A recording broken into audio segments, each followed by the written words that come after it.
So, Alistair, by the time of the governance conference, will it be about 1 year into the current government? Over the past year, what's your impression of what that change in government has meant for the housing sector? I think it's a really exciting time for housing and particularly housing associations, as we've seen over the last few months, this government's intentions around housing through a series of announcements and some of the actions that it's beginning to take. So from early on in their tenure, this government said it wanted to deliver 1.5 million new homes during this parliament. That's a really, really ambitious supply target, but a clear recognition that the housing crisis is real. And one of the main ways that we're going to solve that is through building more housing. But alongside that, particularly important for us in our sector, is the commitment to delivering the biggest boost to social and affordable housing in a generation. Something that we've been long lobbying for at the NHF is the need for us to build more social housing. So it's great to see a government share that ambition. We've seen the NPPF consultation, which has been broadly welcomed by the development community and certainly should help by reintroducing some hard targets for housing and helping to lift housing numbers. And at the moment, we're working hard, and by the time we have this conference in June, we should know the outcome on the comprehensive spending review by submitting a compelling case to the government for what we need as housing associations to enable us to not only invest sufficiently in our existing homes and services, but also to really try and up the ante on the number of new homes that we can build. So we're really hopeful for a good outcome from that spending review. And by the time we get to this conference in June, I hope that we'll know the outcome of that. Over the past few years, we've seen quite a lot of regulatory change in the sector, from new consumer regulation to things like the introduction of Awab's law.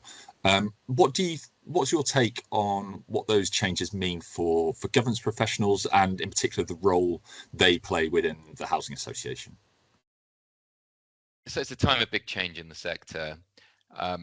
I think what's exciting about the timing of this conference is it's just over a year into the new regulatory regime. The new regime kicked in April 2024. The new powers for the Ombudsman have been in place since then, and a little bit longer as well. So by the time we meet in June, we will have over a year under our belts, and the ability therefore to share lots of learning, lots of information, different approaches, and governance colleagues will have the opportunity to talk to one another and share that kind of learning and insight. So the timing is great. I think for governance professionals generally, they'll know that they already play very, very important roles within their organisation around supporting decision making, providing assurance through controls and evidence, and generally providing sage counsel, advice and guidance. But with the new regime in place, their role becomes, I think, even more important. They'll be supporting colleagues to understand the changes that have come into effect, supporting organisations through new regulatory inspections, which are bigger, with even more evidence requested than under the IDAs. And they'll be playing a crucial role in providing boards with assurance on those new areas of regulation. So, I mean, they're at the heart of their organisations, and genuinely, I think organisations wouldn't be able to function effectively without them. Yeah, so plenty to discuss at the conference in terms of the big strategic issues that are facing the sector, and obviously experienced governance professionals will be really well versed and well aware of a lot of those issues. For those who are maybe either a bit earlier on in their careers or perhaps new to the sector, what's the conference have in store for them?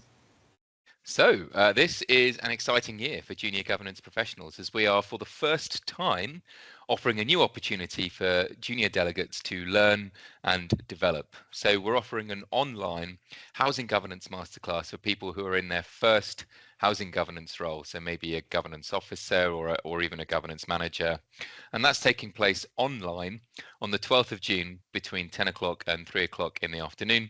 Delegates can also apply to receive 30 minutes professional mentoring at Housing Governance 2025. Fantastic. And you as chair of the conference, Alistair, what are there any particular sessions or highlights that you're particularly looking forward to the most? So I'm looking forward to the whole day. I'm really looking forward to catching up with colleagues from across the sector and finding out how things are going. But in terms of the sessions in particular, there's a session on regulatory judgments 1 year on, which I think will be really, really interesting. You know, hearing about regulatory judgments, learning from how others have been approaching it. So I'm going to be looking out for that one. There's another one on navigating mergers in 2025. So an opportunity to look at, you know, what the drivers are at the moment, what organizations are considering, and, you know, hopefully sharing some practical advice.